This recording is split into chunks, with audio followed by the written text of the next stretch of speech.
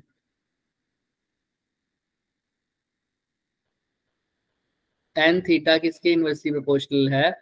1/sin की power 4 θ/2। Clear है? आपने गलत बोला। क्या मतलब? 1/sin पावर 4 θ/2 की तो वो डायरेक्टली प्रोपोर्शनल है, वो इनवर्सली प्रोपोर्शनल है sin मेरा ही पावर। हथियार मेरे पे यूज कर रहे हो तुम, है। n थीटा जो है वो इनवर्सली प्रोपोर्शनल है किसके? sin की पावर 4 θ/2, ठीक है। और ये एक्सपेरिमेंटली फाइंड है, ठीक है। हम 1/ नहीं यूज करते इनवर्सली के लिए, क्योंकि इनवर्सली का मतलब ही क्या होता है, 1/, है ना, ठीक है। और ये फिर भी मैं आपको कंफर्म भी कर दूंगा, क्योंकि यहाँ पर थीटा है θ/2 और कहीं जगह θ/4 भी लिखा रहता है, क्योंकि एक्सपेरिमेंटली है। लेकिन मेन मोटिव यही है कि क्या रहेगा सर, इनवर्सली प्रोपोर्शनल रहेगा, ठीक है। किसी को कोई डाउट है तो बताओ यहाँ तक। No sir. क्लियर है सबको? हाँ या ना, जल्दी बोलो। Yes sir. Yes sir. तो रिवीजन हो गई। ये सारा थ्योरेटिकल न्यूक्लियस का हो गया, पूरा नहीं, अभी तो बहुत अच्छी है। लेकिन न्यूक्लियस की प्रॉपर्टीज में जितने भी क्वेश्चन बनते थे वो अब हम कल कर सकते हैं नेक्स्ट क्लास में, ठीक है। उसके बाद हम बाइंडिंग एनर्जी के ऊपर कर जाएंगे। और आपको मैं बता दूं, आपकी क्लास जो है वो